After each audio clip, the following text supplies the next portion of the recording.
السلام علیکم دوستو، میرا نام ہے اسامہ رشید اور آپ لوگ دیکھ رہے ہیں یوٹیوب چینل انفوٹیک ہب۔ آج ہم ایک بہت ہی دلچسپ واقعہ سنانے والے ہیں جو آپ کے دل و دماغ کو جھنجھوڑ کر رکھ دے گا اور سوچنے پر مجبور کر دے گا کہ حق اور سچ کو پہچاننا کس قدر ضروری ہے۔ آج ہم اس شخصیت کا ذکر کریں گے جو اپنے وقت کا مشہور طبیب تھا، جو لوگوں کی ذہنی اور روحانی مرض کا علاج کیا کرتا تھا اور جسے اپنے علم اور عقل پر فخر تھا۔ یہ شخص کوئی اور نہیں، ضماد ازدی تھا۔ یہ ان دنوں کی بات ہے جب مکہ میں اسلام کا نیا عروج ہو رہا تھا۔ حضرت محمد صلی اللہ علیہ وسلم اپنے اول پیغام کے ساتھ مکہ کے لوگوں کو صرف ایک اللہ کا پیغام پہنچانے میں مصروف تھے، مگر قریش کے لوگ جو کہ اس وقت کے مشہور اور بڑے قبیلے والے تھے، انہوں نے یہ نئی تعلیم بالکل پسند نہیں کری۔ قریش نے لوگوں میں افواہیں پھیلانا شروع کر دی کہ محمد صلی اللہ علیہ وسلم نعوذ باللہ پاگل ہو گئے ہیں اور نعوذ باللہ ان پر جادو ہو گیا ہے۔ حضرت محمد صلی اللہ علیہ وسلم نے 40 سال کی عمر تک اپنی زندگی ایمانداری اور وفاداری کے ساتھ گزاری۔ آپ صلی اللہ علیہ وسلم ایک مشہور اور معزز شخصیت کے طور پر قریش میں پہچانے جاتے تھے، جنہیں الصادق اور الامین کے لقب سے پکارا جاتا تھا۔ آپ صلی اللہ علیہ وسلم وہ شخص تھے جو کبھی کسی کو دھوکہ نہیں دیا کرتے تھے اور نہ ہی کبھی جھوٹ بولا کرتے تھے اور ہمیشہ حق اور انصاف کا ساتھ دیتے۔ ایسے شخصیت پر مکہ کے تمام لوگوں کا بھروسہ تھا۔ لیکن پھر ایک دن حضرت محمد صلی اللہ علیہ وسلم کو اللہ نے چن لیا اور اللہ کا پیغام لے کر آپ صلی اللہ علیہ وسلم سب کے سامنے آئے اور کہا کہ میں اللہ کا نبی ہوں اور تمہیں صرف ایک اللہ کی عبادت کا پیغام دینے آیا ہوں۔ تو قریش کے لوگ حیران رہ گئے۔ وہ سوچنے لگے کہ یہ کیسے ہو سکتا ہے؟ جو شخص ہمیشہ ہمیں صحیح اور غلط میں فرق بتاتا تھا، آج کیسے ایک نیا پیغام لے کر آیا ہے؟ مکہ کے لوگوں نے آپ صلی اللہ علیہ وسلم کے خلاف افواہیں پھیلانا شروع کر دیں اور محمد صلی اللہ علیہ وسلم کو کوئی اثر ہو گیا ہے، اس طرح کی باتیں کرنے لگے۔ آج بھی ہم دیکھتے ہیں کہ جب حق بات سامنے آتی ہے تو اکثر لوگ اس طرح کی افواہیں اور جھوٹ کا لیبل لگا کر دبانا چاہتے ہیں۔ قریش نے بھی ایسا ہی کیا تھا۔ وہ کہتے تھے جو شخص اتنے بڑے قبیلے سے تعلق رکھتا ہے اور ہمیشہ سچ بولتا ہے تو پھر کس طرح یہ ایک نیا پیغام لے کر آ گیا۔ انہی افواہوں کے دور میں ضماد ازدی کا مکہ آنا ہوا۔ ضماد ازدی ایک مشہور طبیب تھا جو ان لوگوں کا علاج کیا کرتا تھا جو جادو یا روحانی مسائل کا شکار ہو جاتے تھے۔ اس کا تعلق ازد شانو قبیلے سے تھا جو یمن کے علاقے میں رہتا تھا۔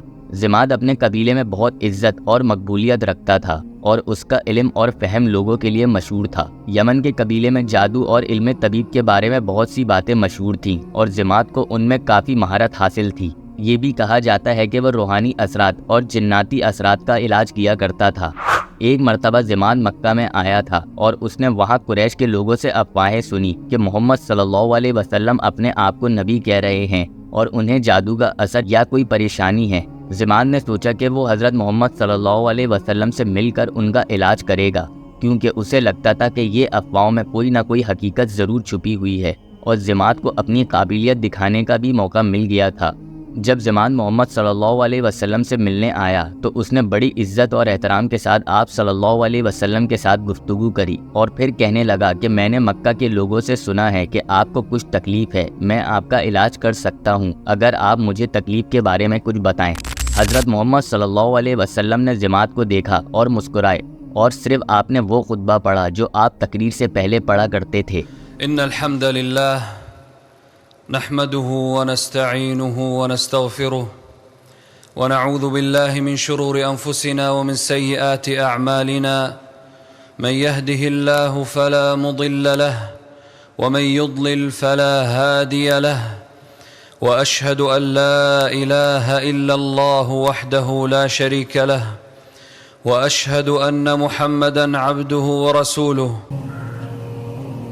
یقیناً تمام حمد اللہ کے لیے ہے، ہم اسی کی حمد کرتے ہیں اور اسی سے مدد مانگتے ہیں۔ جس کو اللہ سیدھی راہ پر چلائے اسے کوئی گمراہ نہیں کر سکتا اور جسے وہ گمراہ چھوڑ دے اسے کوئی راہ راست پر نہیں لا سکتا۔ اور میں گواہی دیتا ہوں کہ اللہ کے سوا کوئی سچا معبود نہیں، وہی اکیلا معبود ہے، اس کا کوئی شریک نہیں، اور بلا شبہ محمد صلی اللہ علیہ وسلم اس کے بندے اور اس کے رسول ہے۔ یہ سن کر ضماد کے دل پر ایک عجیب اثر ہوا۔ وہ سخت حیران ہوا کہ یہ الفاظ کتنے اثر رکھتے ہیں اور کتنی گہرائی ہے اس میں۔ اس نے پوچھا یہ کیا کلمات ہیں، دوبارہ پڑھیں۔ اس نے جب دوبارہ یہ الفاظ سنے تو اس نے آپ صلی اللہ علیہ وسلم کے ہاتھوں پر بیعت کر لی اور فوراً اسلام قبول کر لیا۔ ضماد فوراً سمجھ گیا کہ یہ پیغام اللہ کا ہی ہے اور یہ پیغام باقی حق ہے۔ اس طرح ضماد نے فوراً اسلام قبول کر لیا اور مکہ سے واپسی اپنے قبیلے میں چلا گیا، جہاں اس نے اس پیغام کو لوگوں تک پہنچایا۔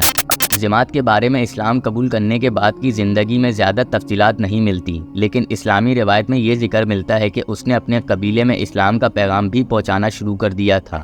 اگر آپ لوگوں کو ہماری یہ ویڈیو پسند آئی ہو تو لازمی ہمارے چینل کو سبسکرائب کر دیں۔ ابھی کے لیے ہمیں دیں اجازت، اپنا بہت سارا خیال رکھیے گا۔ اللہ حافظ۔